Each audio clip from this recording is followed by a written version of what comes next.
Good evening. My name is Richard Ghazal, Executive Director of In Defense of Christians. We're so glad to have you join us this evening as we discuss the future of Hezbollah in Lebanon. And for those of you joining us at home and online, welcome.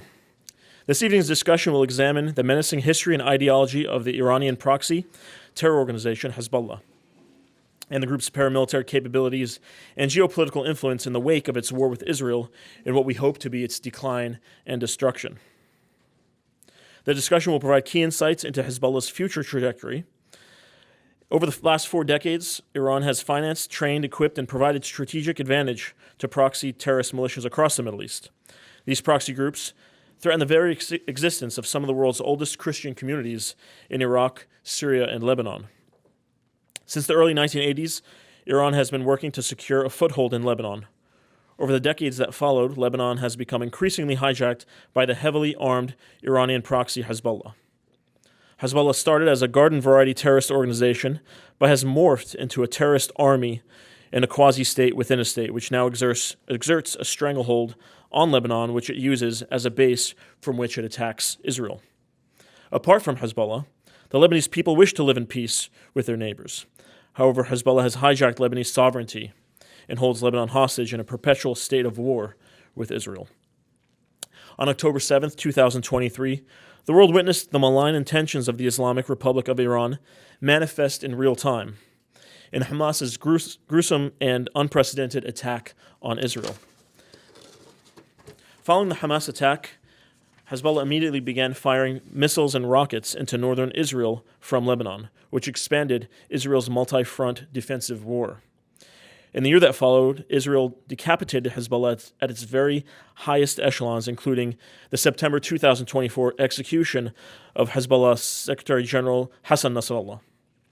Our discussion today will seek to explore a few points, including the menacing history and ideology of Hezbollah, the group's military capabilities in light of Israel's campaign to degrade and destroy it, Hezbollah's geopolitical foothold and buoyancy in the wake of its destruction, and its future trajectory.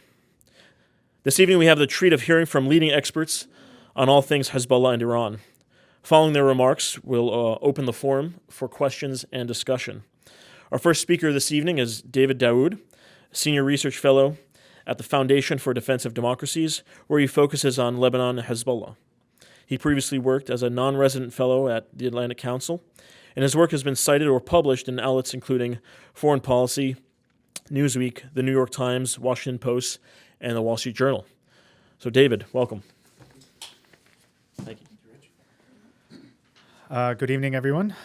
So with the time that I have allotted to make my opening remark, I'm going to divide this into my talk into 2 parts. The first is Hezbollah's ideology and understanding Hezbollah's place in Lebanese society. And that'll kind of give us a groundwork to determine the day after the war. Right? Understanding what your enemy is necessary to defeating them. So let's start with what Hezbollah is. And I'm going to start referencing their open letter, their 1985 open letter, which according to its leadership remains the binding document upon the organization. Now, ideologically, Hezbollah is, by their own admission, an extension of the Islamic Revolution that began in Iran. This is where they get their ideological succor. This is where they come from. This is what links them to Iran. It's not money. It's not funds. It's not assistance. If all of that stopped, Hezbollah would remain loyal to Iran and would remain under Iran's ultimate command because of this ideological link, because they have a genuine belief system in this idea of wilayat al-faqih, the idea of the jurisconsult leader, the vicar of the Mahdi on earth, the vicar of God on earth, similar in some ways to how the Catholics view the Pope. This is the Shia Pope. So to them, when Khamenei speaks, this is the voice of God, as it were, until the Mahdi comes. So the link is ideological. That's Hezbollah's inception. That's their core ideological orientation. Now, at the same time, what complicates matters is that Hezbollah is at the same time, in some ways, fully Lebanese, in the sense that its leadership, its support comes from Lebanese citizens. Right? In the last parliamentary elections, there are numbers that I like to cite. May 2022 parliamentary elections, Hezbollah won 356,000 votes out of a 1.8 million voter turnout, 1.9 million voter turnout. This is the most that any party received during that parliamentary election. Wasn't the most seats, but it was the most votes. And a recent Washington Institute poll showed that by January, 89% of Shia have a strongly positive view of Hezbollah, and 93% have a positive view of Hezbollah. So, and these people are Lebanese citizens. They're not alien to the country. This isn't like the PLO in 1982, where they were outsiders that could eventually be expelled. This complicates matters for defeating Hezbollah, for pushing Hezbollah out of Lebanon. Because what do you do with an organization that derives support from otherwise legitimate sources, in the sense that the Lebanese forces, for example, they have a constituency that is Lebanese, but so does Hezbollah. So you can't tell the Lebanese forces you get an allotment and Hezbollah you don't. Now, what Hezbollah has done with that is created this symbiosis between itself and large parts of the Shia community. I like to say that Hezbollah is not a terrorist organization. It is a shadow state that has terrorism as one of its arms, but also it has this broad social apparatus, these conveyor belt mechanisms that have been meant to tap into the historical disenfranchisement of the Shiite community in Lebanon. So do you need schools? Well, they have good schools, right? If you can't afford the lycée or the other private schools, right? We all know the school system in Lebanon, the public school system's not that great. You want your kid to succeed, you send them to a private school system. They have the Mahdi, the Batul, right? These varying school systems that are on par with the lycée school systems, with these superior school systems, but they'll give you subsidies, right? But then they'll give you good education, because they want you to succeed, because then you can give back to the organization either yourself or money. And it doesn't come at the same price. They have soccer clubs, they have TV stations, they have kids' TV stations, right? We know Al-Manar. Do you know about Taha TV, which is meant to target children?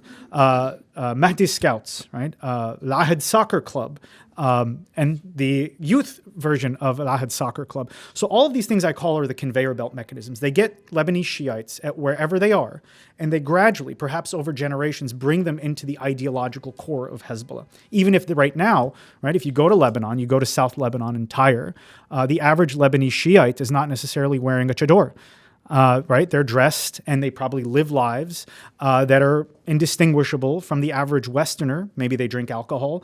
Maybe they don't adhere to Islam's strict modesty codes and so on and so forth. But they'll still support Hezbollah.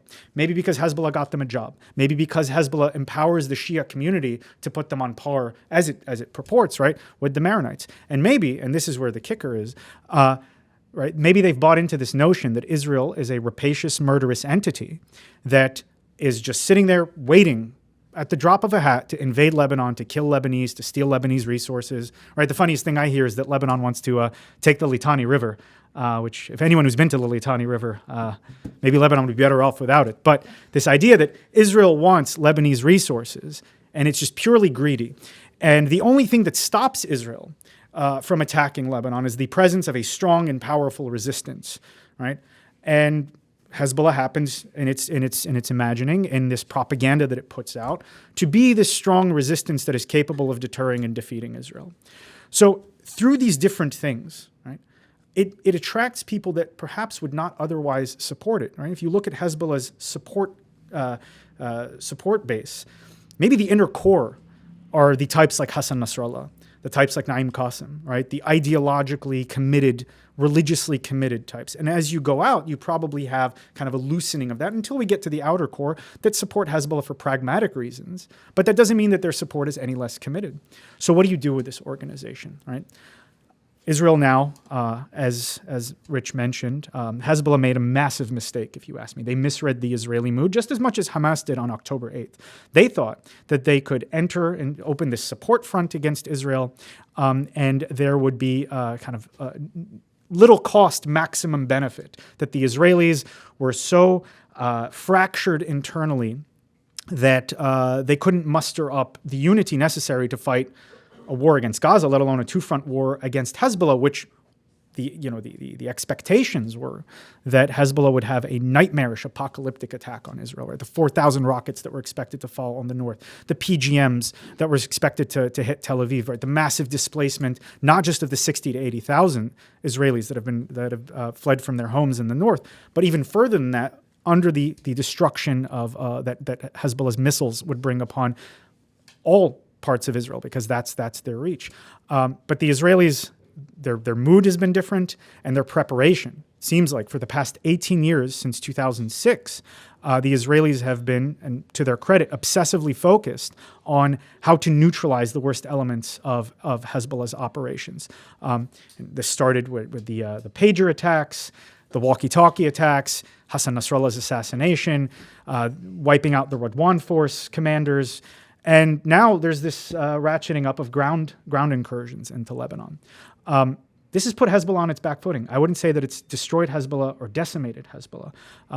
Right, this is an organization that, like we said, it's been 40 years in the making. They have massive support that hasn't eroded. I've seen no signs of a massive Shiite flight from Hezbollah. So as long as it retains that core of support, whenever the war ends, they can regenerate. And that puts us in a conundrum. The Israeli appetite for this war is different than in previous wars. In 1985 to 2000, the Israeli public did not view the price of defeating Hezbollah as worth the benefit, because Hezbollah was at that time not that big of a threat.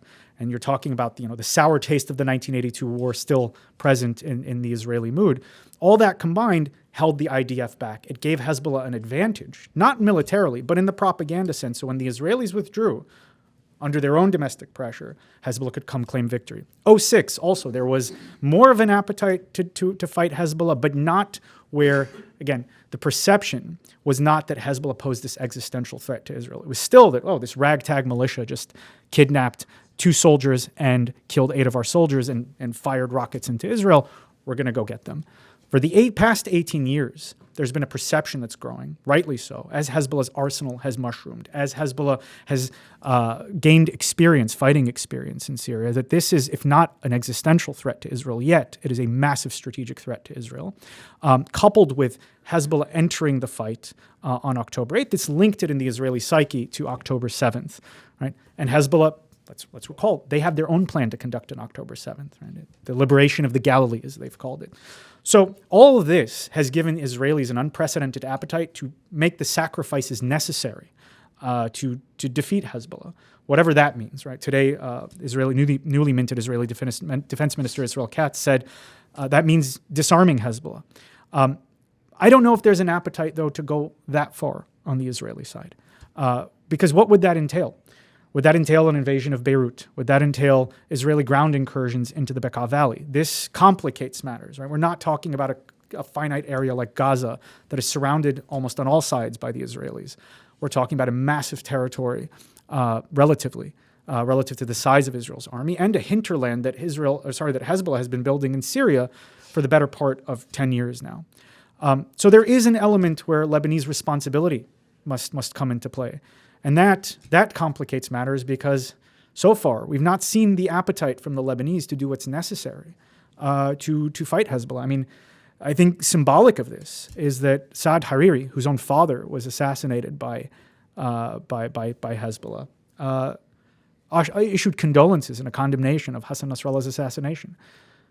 So we need this Lebanese voice to be on the other side of the ledger, to, as the Israelis decimate Hezbollah's military capabilities, to finish it off from the inside, because it is ultimately Lebanon's legal obligation, and no one can do that part besides the Lebanese. And this is where we're in this critical juncture, because how does Lebanon act when Hezbollah has not lost the support of the Shiites?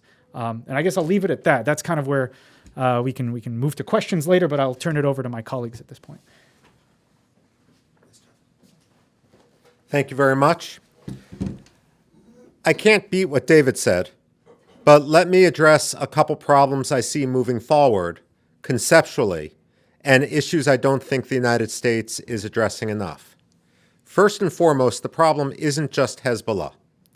It is Lebanon, the Lebanese system much more broadly, that has enabled Hezbollah's empowerment. So, for example, if the president of Lebanon is Christian and the head of the Lebanese armed forces is Christian, oftentimes the head of the Lebanese armed forces doesn't want to crack down on Hezbollah, because if he has higher ambitions, politically, he figures he needs to win Hezbollah's support into the future. And therefore, this has been one of the over-compartmentalization without actually paying attention to the internal Lebanese dynamics has repeatedly hampered American policy and led us to believe, for example, that Lebanese armed forces had an interest in defeating Hezbollah, when, in fact, left to their own devices, they did not believe that the Lebanese armed forces, or at least senior leaders, didn't believe it was in their interest to do so. The other thing we need to keep in mind is that, look, I consider Hezbollah to be a terrorist group. No ifs, ands, or buts. From a Lebanese perspective, it's a little bit more complicated. I'm not going to say they're not a terrorist group, but they're also a mafia. The problem is they're not Lebanon's only mafia. And so when we look at Hezbollah and we look at those who are in Lebanon that we could try to leverage to counter Hezbollah, from an ordinary Lebanese viewpoint, many of these people, even someone who I personally have hosted like Samir Jaja, the head of the Lebanese forces, can be seen as, in a world of Lebanese moral equivalency, as just as bad. And I'm not talking in terms of terrorism. I'm talking in terms of corruption, of trying to put their finger on the scale and so forth. When I travel around Lebanon, the vitriol I hear, not only towards Hezbollah, but to Madame Berry, especially when I'm down in Tyre, for example, and the corruption we see there, or when I'm up in Tripoli, the corruption I hear about some of the Sunni leadership in Tripoli. It creates a dynamic in which, from a Lebanese standpoint, there's a sense of a pox on all your houses, and there's a danger if we try to ally ourselves with someone that doesn't have Lebanese popular support. This is why I'm saying the malignancy, which is Hezbollah, has metastasized so much that we really need to do a massive operation on the Lebanese system itself. Look, I've always been told that it's one thing in Washington to simply complain about the way things are. It's another issue to actually suggest something to address those problems. And so I took advantage of the cheaper airfares during COVID to do something in Lebanon I had never done before. Instead of just going to Beirut and meeting with the top policymakers, I drove the periphery of the country. From the Israeli border, where I was actually picking up Israeli cell phone signals, all the way up along the Syrian border to basically the four corners of Lebanon. And one thing that was very clear is that all politics is local. And if we're willing to deal with the municipalities, and there's more than 1,000 municipalities in Lebanon, it's possible to, if we don't believe in what the Saudis did, which was basically throw in the towel and basically just defer Lebanon to Iran. If we don't want to deal with Beirut, if we will deal individually with municipalities, it's easy enough to see whether the money is embezzled the way it is inside Beirut itself. Because if you're dealing with the municipalities where everyone knows the mayor and you ask the municipality what they need, oh, we need a garbage truck. Either it gets the garbage truck or it doesn't. But if the mayor suddenly has a fleet of new Mercedes, people know what happened. The problem is that our State Department, and more generally European foreign ministries and others, aren't so adept or willing to deal at the local level. They prefer, and we see the same problem with the Palestinians in the West Bank and Gaza traditionally, we prefer to deal with one person or a group of just a small coterie of people, simply because I would call it institutional laziness on our part. But that ultimately carries a cost with it, which accumulates over time. We need not to be afraid of championing Lebanese nationalism. Too often, especially since we, with the end of civics education in the United States, tend to look at a new generation of students tends to look at American nationalism with embarrassment. I say this as an analyst, not as an advocate, of course. We sometimes transpose that suspicion of nationalism onto other countries and our policies in other countries. So, for example, in and around Nabatea, which is basically Hezbollah Central in the south, when I was driving around that area, there were pictures of the so-called martyrs of Hezbollah, not from any war with Israel, but from the Syrian civil war. And if Hezbollah lost 6,000 men fighting in Syria, how can you call yourself a Lebanese nationalist organization? Why don't we use that rhetoric? I disagree that all of Hezbollah needs to be killed. The way I look at Hezbollah, and again, I'm taking this from interviews I conducted down in the far south, in Qaim, in Nabatea, and so forth.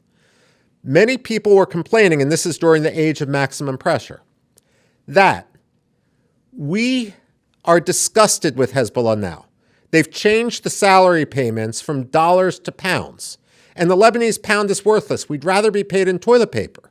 And we're not just saying that because the subsidized grocery stores, supermarkets, which Hezbollah run, are now out of toilet paper. So what benefit do we actually get from being a member of this movement? We've had enough. We're going home. Now, maybe 10% of those were the true ideologues. So as with radiation treatment, you shrink the tumor and then you excise the tumor. But it is possible. The grass is always greener on the other side. I drove near the border markets, just north of the Israeli border along the coast. And these are now decrepit, but when you talk to people in the villages, they would say, you know what? Up until the year 2000, this was booming. We'd actually make a decent living here. Why can't we trade with the Israelis again? Again, you cite what's a Lebanese interest rather than an Iranian interest. Now, I'll conclude with this. Too often, and I've been a persistent critic of the compartmentalization of American policy. Do I want to defeat Hezbollah in Lebanon? Yes. Do I think it's possible to do so? I would actually argue that one of the problems we've consistently had in the United States across administrations is we are too prone to self-deterrence. We are so afraid of the expansion of war that if we confront an adversary, to use a poker analogy, with a full house, we allow them to outbluff us with a pair of twos. But Israel has shown, with what Michael Duran called Operation Grim Beeper, and with strikes against Hamas leaders, even in an Islamic Revolutionary Guard Corps guest house in Tehran, that it's possible to be creative and to defeat terrorists, to do the seeming impossible. They've set a new standard for counterterrorism, which I truly believe those in the Trump administration now recognize they can emulate. But that's Lebanon itself. Lebanon's greatest export has always been its people. And historically, that's been especially true with regard to the Shia, because before Iran imposed, before Ayatollah Fadlallah facilitated, catalyzed the Islamization, the pride in Shia identity that was twisted to sort of suggest that it was equivalent to pride in Hezbollah, pride in Vilayat al-Faqih, and so forth. Until that happened, much of Lebanon was a feudal society. Much of the Shia areas were a feudal society. You could basically do subsistence farming or you could be a communist, but you couldn't really make a good living, and therefore you would go to Africa. You would go to South America. You'd go to Central America. Well, you now have very wealthy cells and Lebanese communities in these areas outside of Lebanon, and many of them have become financial engines for Hezbollah. So my question for the next administration, and what I see is as a looming gap in how we address the problem, is that we don't seem to have a strategy, nor do the Israelis seem to have a strategy for how we counter Hezbollah outside of Lebanon, how we dry up the financial infrastructure which Hezbollah has implemented. And I would just conclude with this. You know, my father-in-law told me, had a joke, what's the difference between a Russian optimist and a Russian pessimist? A Russian pessimist is the one who said, things have never been so bad. War, economy, health, they couldn't possibly get worse. And the Russian optimist is the one who said, no, they can always get worse. When people look at Israel and Iran, and when they look at Iran's most recent promise to retaliate for Israel's second airstrikes or missile strikes on Iran's anti-aircraft missile systems, the vocabulary that Ayatollah Khamenei is using is very interesting. When he talks about his enemies, he's using the plural in terms of the retaliation. He's not talking about retaliating against the enemy. He's talking about retaliating against the enemies. And the question I have, and one I'm not sure whether we are prepared for, is whether that means he's simply talking about retaliating against Israel, or whether he's planning to retaliate against the United States and its interests. And this is where the Hezbollah cells further afield come into play. Remember, on January 3rd, 2020, when President Donald Trump ordered the hit on Qasem Soleimani, the Iranians retaliated by striking at American forces co-located on Iraqi bases in Iraq. They didn't kill many Americans, but there was a series of, nearly 100 servicemen suffered traumatic brain injury and so forth. The point of this is, then, like now, was a lame duck period after an election before the new administration took over. And so we are entering into a very, very dangerous period now. If we think that Hezbollah is only Israel's problem, we're kidding ourselves. All I'm suggesting is that Hezbollah might not simply be a Lebanese problem. It might be much more than an international problem, which we sometimes pay lip service to, but I'm not sure our policymakers fully understand. But with that, let me turn the floor over to Jonathan.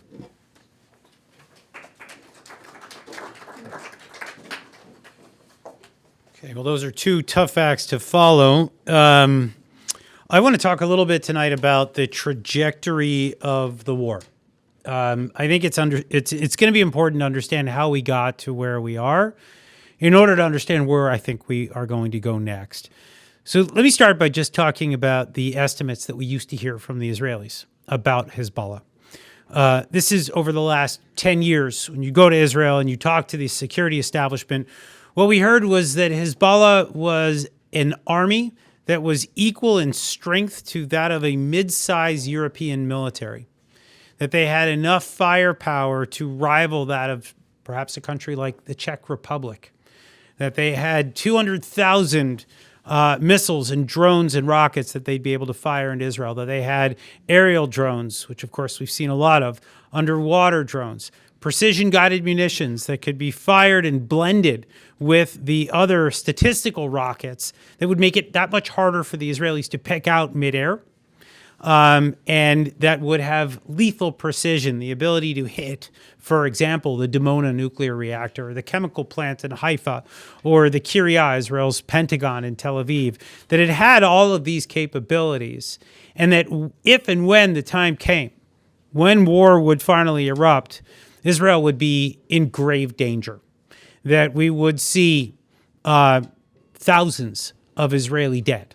We would see entire skyscrapers come down in Israel as a result of Hezbollah's onslaught. We heard about 3 or 4 or even 5,000 rockets per day coming into Israel, darkening Israel's skies, and making it such that Israel's vaunted missile defense, that Iron Dome and David's Sling and Arrow, would be unable to take out the massive swarms of projectiles fired at Israel.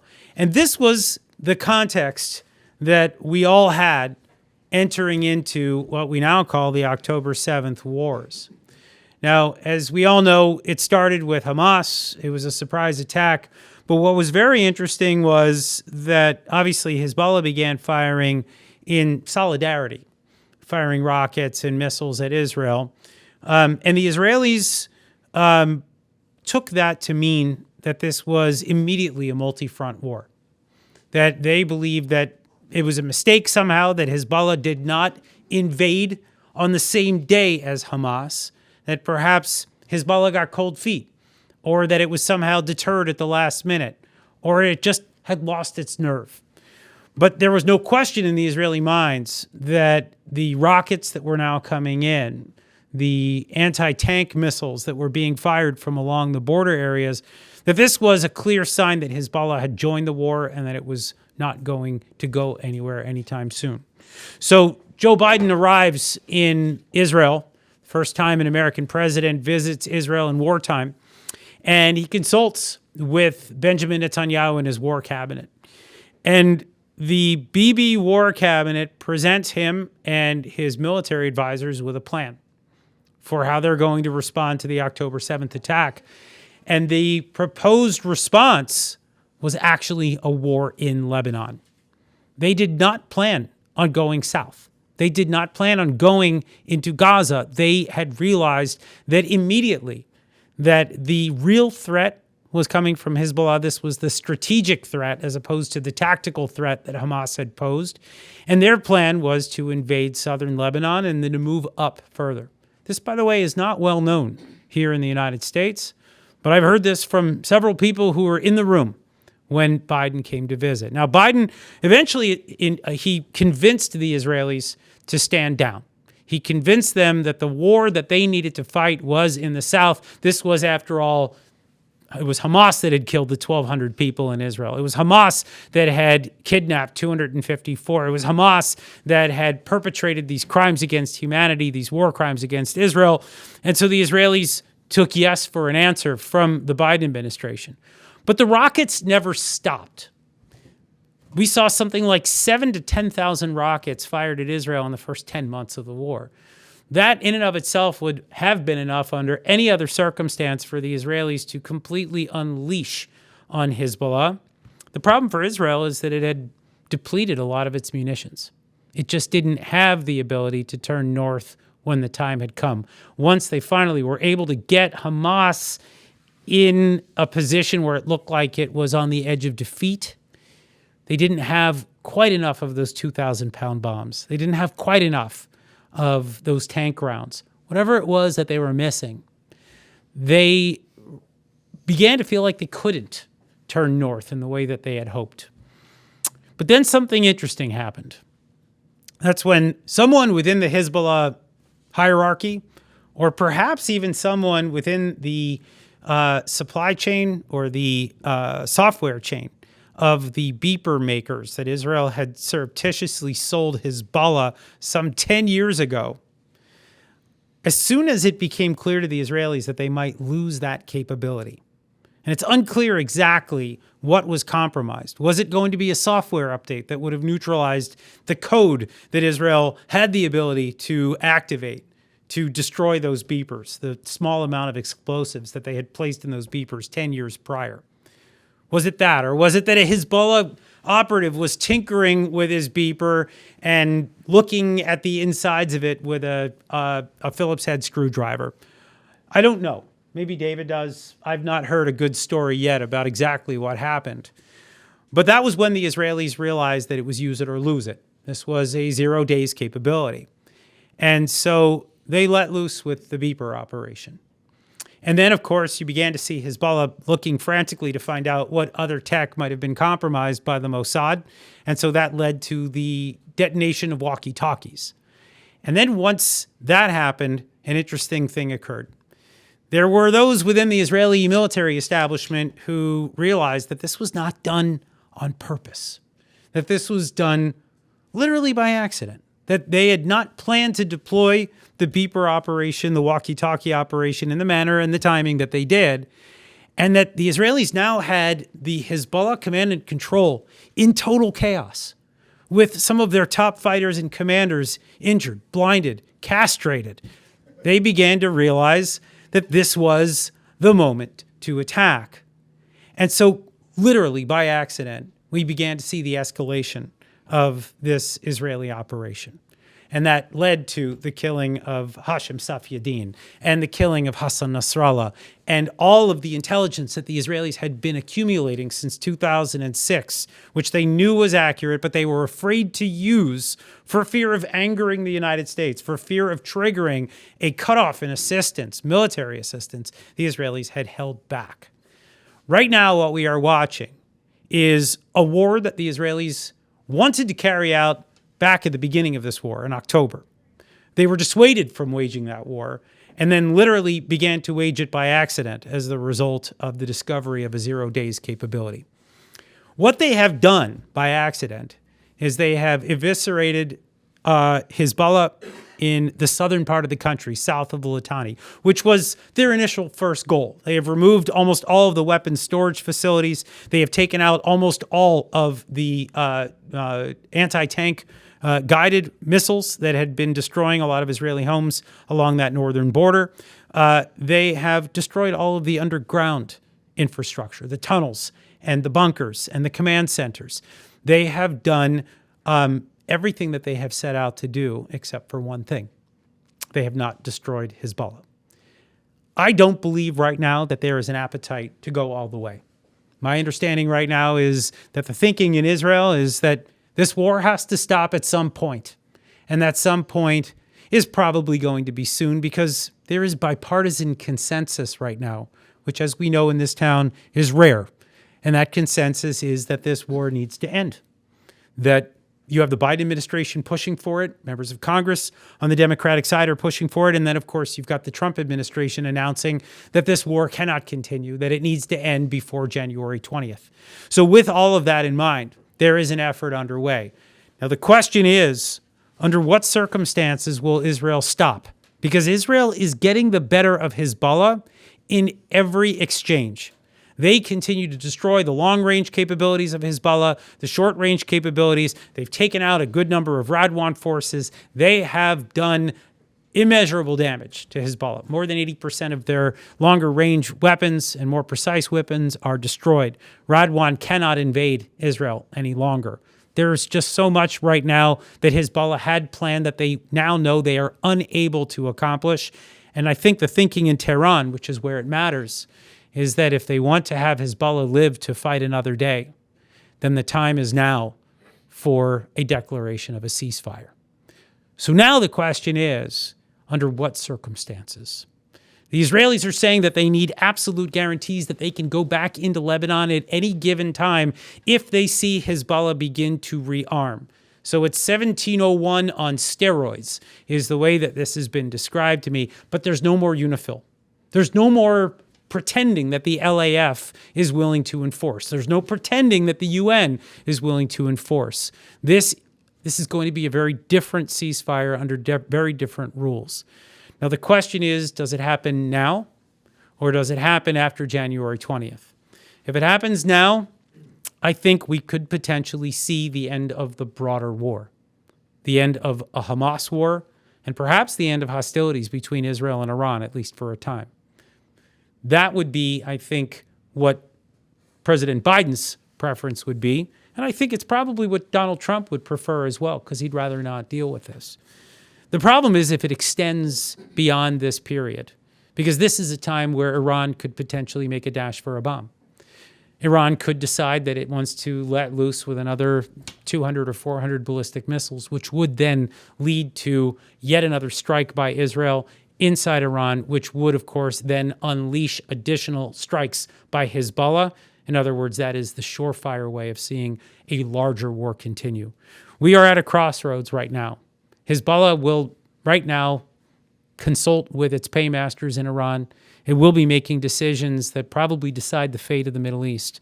But I'll just end with this, that the way out of this right now is undeniably through the people of the Middle East. The people of Iran have had it with their rulers. The people of Lebanon, I think, have had it with the occupying power that has controlled the territory there for too long. And of course, we're referring to Hezbollah. The question really, I think, that faces all of us is how to empower the people. And this is, I think, a familiar theme that we've heard tonight. There is no easy way to empower the people of either country right now. Their infrastructure has been eviscerated. Not by their enemies, but by their own regimes, by their own people. Trying to figure out a way to build back up under these circumstances is not going to be easy. But these are the challenges that face the incoming Trump administration probably more than any. And so I'll be very interested to see who comes in the Middle East roles in the National Security Council, who will be the next ambassador to Lebanon from the United States, who will be the next Assistant Secretary of State under Marco Rubio, who will be handling that NEA position. These are all questions that we will be answering soon, but this is a crucial moment for the Middle East, one that offers great danger, but also great hope. I'll leave it there. Thank you.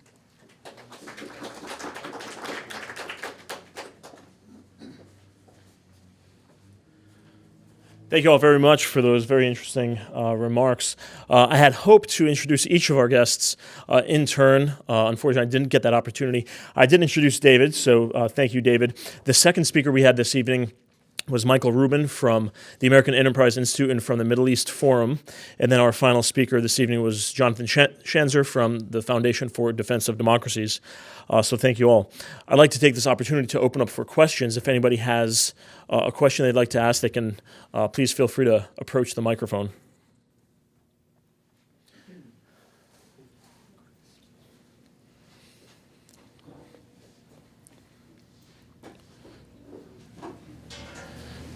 Good evening. My father used to dive for fishing, free dive, and he once told me a story. He was trying to capture a fish, and then there was a mad octopus, and that mad octopus tried to get his knife and didn't leave it. And then he had an extra knife, and he tried to attack the tentacles of the octopus. Didn't work. He had to hit the head of the octopus. The octopus left the knife. Saying that, I think when there is the will, there is the way. Reversing the way the political Shiism did assume power in the Middle East, not only in Lebanon, they used the soft power, literally. And they are everywhere. They're even in the White House. You got people who pledge allegiance for some other regimes. We all hear about scandals, about this and that. Recently, the leaking of information, of intel about Israel striking Iran from somebody with a top secret clearance. Hezbollah is not only a Lebanese problem, yes. Dealing with it Lebanese way would help. But that could not happen except by what Mr. David, Mr. Michael said about disarming the capabilities.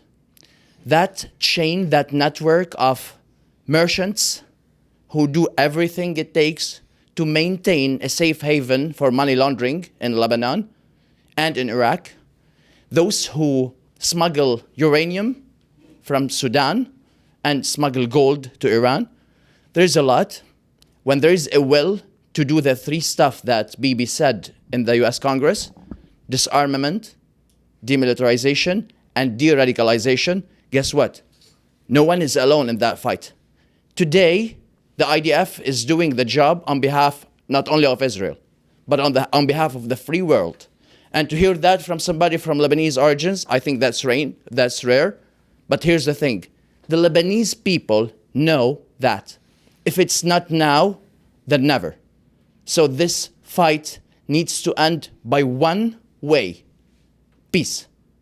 Peace. Peace. In order for that to happen, all the like-minded people, all people who love Lebanon and love the Middle East, especially President-elect Trump, we have to finish once and for all. How? We will find a way, but we have to work together.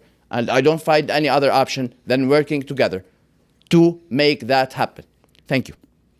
Thank you. Any other questions? I do have a few. I'm happy to ask mine, but I want to. I had please, one, Rich, if that's okay. If you could introduce Of yourself. course, as you yes. ask questions. I'm William Roberts. I work at In Defense of Christians here as a Deputy Director for Government Relations. My question is to all three of you, but particularly on a point that was made by Jonathan Schanzer towards the end. You made the case that the Israeli public wants to see an end to this war, that there's bipartisan support for that.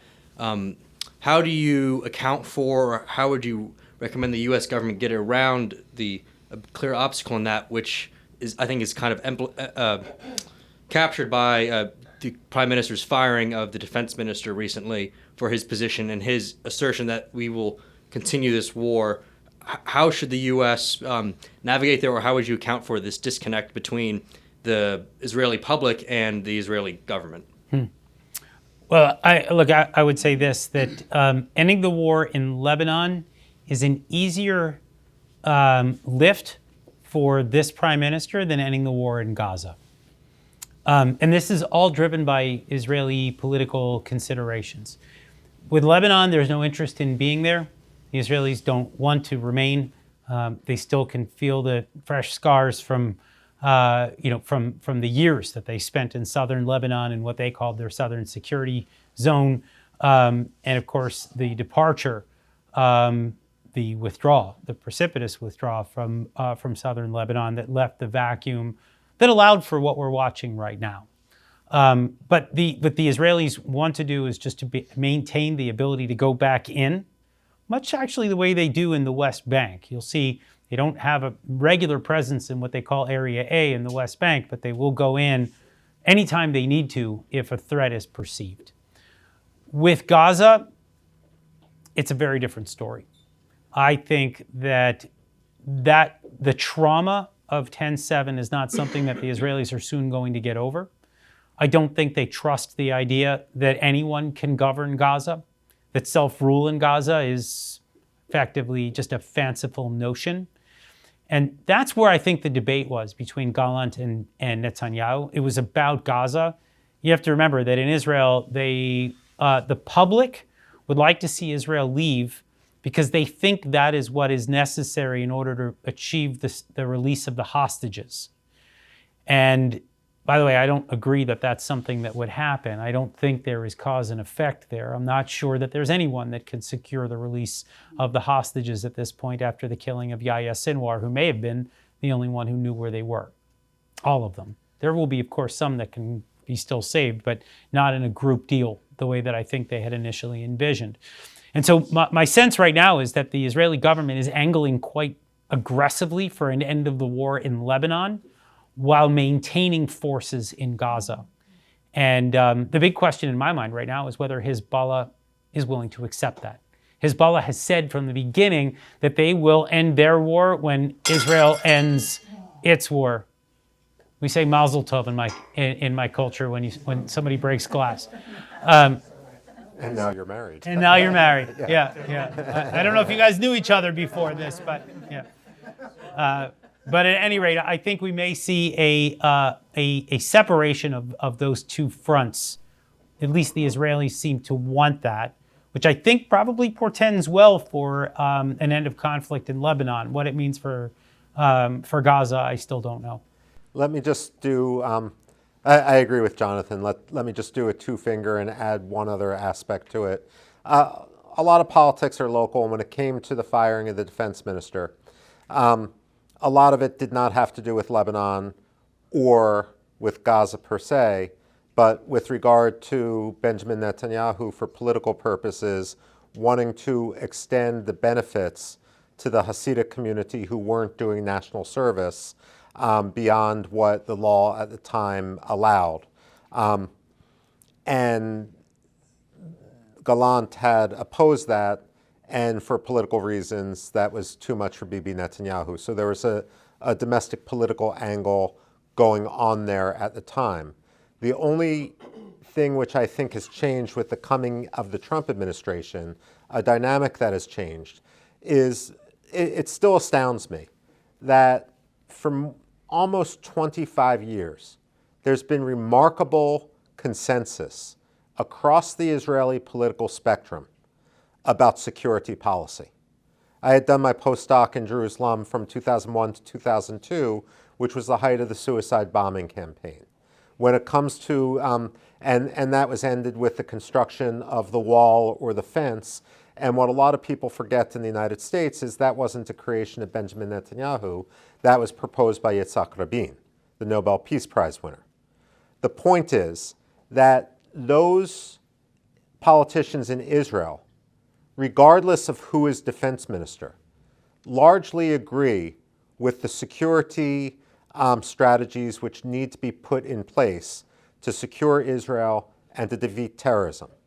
There are a few exceptions, and those few exceptions oftentimes believe that they can bypass Israeli democracy and the Israeli consensus by trying to lobby the White House and, in effect, have a Hail Mary pass in order to try to gain the legitimacy through an American partnership or American endorsement that they can't win through the Israeli electorate, whether that Israeli electorate is to the left, in the center, or to the right. That's why we saw within the Biden administration some people directly lobby the National Security Council who had no authority to do so in Jerusalem and no domestic political base to do so. I don't think Trump and I don't think Michael Huckabee is going to fall for that trap. They're going to recognize that just because we have a major difference in security visions between progressive Democrats and right-wing Republicans doesn't mean that that same partisan division can be projected onto Israeli society. So I'll note regarding a Lebanon ceasefire, there are two angles to note here. There's the Hezbollah side and then there's the Israeli side. The Hezbollah side, from the outset, Hezbollah had one goal from opening its support front, which was to achieve a ceasefire in Gaza. They thought this was entirely plausible. Again, going back to the reasons that we talked about earlier, they thought that Israeli society, given the year-long tensions that existed before over the judicial overhaul effort of the Netanyahu government, had riven itself so irreparably that they could not withstand to reunify and fight a war on two fronts. So they thought, put more pressure on them, divide them along two fronts, target the economy, target the morale, and they'll stop. Naim Qassem, now Secretary General of Hezbollah, said this in April. He said, we didn't expect this war to last this long. At the same time, they can't back down, right? Because if they back down, then they look weak. And then their entire utility that we talked about earlier as a resistance organization is called into question. If the Israelis can impose military terms upon you, well, how can you stop them? We don't need you. We'll go elsewhere. So Hezbollah is stuck between this rock and a hard place. And they've consistently remained on this point. We will continue attacking Israel until a prior ceasefire in Gaza. Nasrallah, in his last speech, added the end of Israeli military operations in the West Bank to that. So any talk of Hezbollah having backed down from that is false, right? There's no indication they've backed down from that. The Lebanese government's been trying to play this game where they've decoupled, but Hezbollah has not gone along with that. But they've wanted a ceasefire on their terms, and Naim Qassem keeps saying this. Now, on the Israeli side, there's also a desire for a ceasefire, but it's a ceasefire that does not return us to the status quo ante, whereby Hezbollah returns back to the border and rearms, and we're back in 20 years. And I keep telling this, right? In the 2006 war, I was in the IDF in South Lebanon, and boys that were born then, while I was fighting in South Lebanon, are probably fighting in South Lebanon now in the same villages. And I think it's a legitimate desire on the part of the Israeli public to not want the next generation, my children, to be fighting in the same villages. So, this idea of 1701 on steroids, right? I think 1701 was on steroids. Forget 1701. This is where I put on my international lawyer's cap. International law is on steroids when it comes to Lebanon's obligations. Lebanon has an obligation, forget 1559, forget 1701. Customary international law obligates Lebanon to control its territory and to prevent its usage by terrorist organizations or by anyone else from violating or undermining or threatening the security or sovereignty of another state. This has been strengthened by 1559, re-emphasized rather. It's been re-emphasized by bilateral treaties between Israel and Lebanon, the March 23, 1949 Armistice Agreement. Lebanon has failed. Unwillingness, inability, it doesn't matter. It has failed to act on a single one of these obligations. Recall the Israelis withdrew. Right? 1701 comes in and it conditionally abrogates Israel's right of self-defense that Hezbollah activated on July 12, 2006. The condition was, what was it, the promise of the Senora government? Something like 15,000 troops, LAF troops go to South Lebanon. I dare you ask any Lebanese official today how many troops there are in South Lebanon. Most of them don't know, and that should be telling. And UNIFIL, and they control the area, they control the territory, they secure their borders per their obligations under international law, prevent Hezbollah's return, demilitarize the area, and UNIFIL acts as an auxiliary force to stop that. Now, in 2006 when we went in, We remember finding Hezbollah, the nature reserves, we called them, the underground tunnels, mere meters away from UNIFIL installations. Operation Defensive Shield, 2019. This was when Israel discovered tunnels extending from South Lebanon into Israel. Some of them were next to UNIFIL positions. Again, right? This is under the more robust UNIFIL mandate. Now you're seeing, again, the Israelis are in South Lebanon finding Hezbollah installations mere feet from UNIFIL's either area of operations or their installations. LAF is not there. And even if it were there, I keep saying this, put 50,000 troops, right? Lebanese troops in the south. They will not fight Hezbollah. Right? Part of it is what Rich had mentioned, the idea that the commander, I think it was Rich, someone had mentioned this, that the idea, or maybe it was you, Mike, sorry, the idea that the commander, the LAF commander, has presidential aspirations. Just like Michel Sleiman in 2008, when Hezbollah rampaged through Beirut, he wanted to be president. He's like, I'm not getting involved in this because I don't want to anger this person, I don't want to anger that person. So for the Israelis, getting out again, right, is that going to return us to the status quo ante? Where, again, Hezbollah might remain north of the Litani for 2-3 years when international attention goes elsewhere and they start creeping back to the border and LAF turns a blind eye and UNIFIL, and here we are again with another 200,000 rockets, Radwan force on the border. And look, for the residents of northern Israel, it's no longer, for the past 18 years, they'd complain of sounds of digging. Turns out those sounds of digging were real. But, to have other harassment, Hezbollah will put up signs on the other side in poor Hebrew threatening God knows what. Flashing lasers into homes. They'd see shepherds along the road that were Hezbollah operatives. They'd see Hezbollah operatives, right? Green Without Borders, but also less disguised Hezbollah operatives. With the shadow of October 7th, that's not livable. That's not a tenable situation. Israel, if these people would return to the north in a situation where Hezbollah could return, they're going to live in a situation where there's a Damocles sword hanging upon their head. That's no situation that a sovereign country can be expected to live under. Or they just don't return. And then Israel de facto accepts the depopulation of the north. And that has long-term implications for Israel's survivability. Forget it's just its security. So the question is, what do you put in place? If Israel, like John said, if Israel can have a ceasefire deal that would allow it to operate in a way, forget UNIFIL, forget LAF, right? And this is just international law. What Israel would otherwise be permitted to do under international law. You see a threat moving towards you to attack you, you're allowed to attack. Now the question is, does the international community have the willingness to pressure Lebanon into accepting this situation, or are we going to go back to a condition where we accept the excuses of Lebanon's special circumstances and the promises of the Lebanese government? Yes, we'll take care of it. Yes, we'll take care of it. Again, if you read Signora's 7-point plan, from 2006, you'd think the situation would never have gotten to where it is today. Because if you go by the 7 points that the Signora government put in, I think it was August 2006, the war would have never happened. The conditions for the war would never have happened. So the question is, if you can't trust Lebanon, you can't trust UNIFIL, what conditions will the international community force Lebanon to accept and back Israel into acting within Lebanon that would satisfy Israel's legitimate security needs? I don't see anything there yet. And from what I hear, from just talking to, say, the French or the British, they're not necessarily supportive, right, of Israeli military action. You press them and you say, fine, you have all these proposals on the table that would do X, Y, Z. What if they fail? This is your promise. What if they fail? Would you back Israel then acting as necessary? And the response is basically... Can I just say one quick thing? I don't believe the international community has a say in this.